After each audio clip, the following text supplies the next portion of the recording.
Vocation, ça vient du latin vocare, qui veut dire appeler. Et nous sommes tous appelés, tout le monde est appelé par Dieu à entrer dans son alliance. Vous savez, dans l'évangile selon Saint Jean nous rappelle que Dieu aime le monde. Il n'aime pas que les chrétiens, il aime tout le monde, tous ceux qu'il a créés, et il appelle tout le monde à entrer dans son alliance. Et le but de la vocation, c'est de nous partager sa vie, de nous partager sa joie. La vocation peut prendre aussi des aspects particuliers. Il y a la vocation religieuse, la vocation sacerdotale, et il y a la vocation, tout d'abord, de baptiser. C'est en tant que baptisés, déjà, que nous pouvons répondre à cet appel. Quand on demande à être baptisé, ou quand les parents demandent à baptiser leur fils ou leur fille, en fait, ils répondent à l'appel de Dieu. Quand on demande à l'Église de discerner avec nous une vocation religieuse ou sacerdotale, on répond à une invitation de Dieu. Donc, en fait, quand on parle de vocation, c'est Dieu qui appelle. Et nous ne faisons que répondre à l'appel de Dieu. Le but, je l'ai dit, c'est la joie.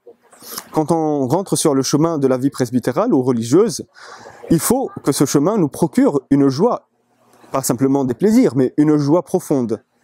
Il faut être heureux d'être prêtre. Cela ne veut pas dire que ce chemin est un chemin sans embûches, est un chemin sans difficulté. Nous aurons tous à traverser des épreuves, mais l'idée c'est de pouvoir les traverser en comptant sur l'aide de Dieu, sur la providence, c'est-à-dire sur l'action de Dieu dans notre vie.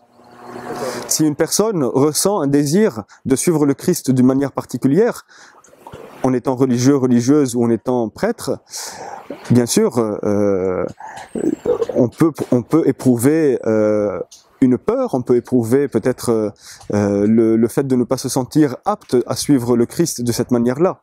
Et c'est tout à fait normal, parce que ce chemin est un chemin exigeant. Il exige de notre part d'abord une conversion personnelle, il exige de notre part un abandon, il exige que nous puissions lâcher les rênes pour que le Christ puisse nous guider sur ce chemin. Donc c'est normal d'éprouver de la peur.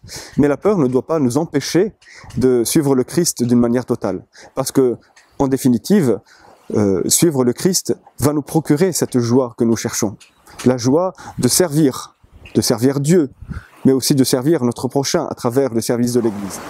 En fait, il n'y a pas vraiment de profil particulier pour devenir séminariste ou pour entrer dans une communauté religieuse. Le seul profil, c'est de vouloir se mettre au service de Dieu et au service de l'Église.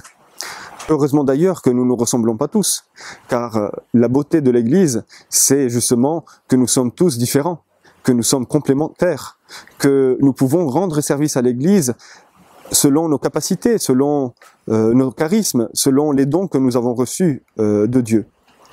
L'idée, c'est de mettre de côté nos différences pour que nous puissions travailler ensemble à bâtir ce royaume de Dieu, à aider Dieu à bâtir son royaume parmi nous.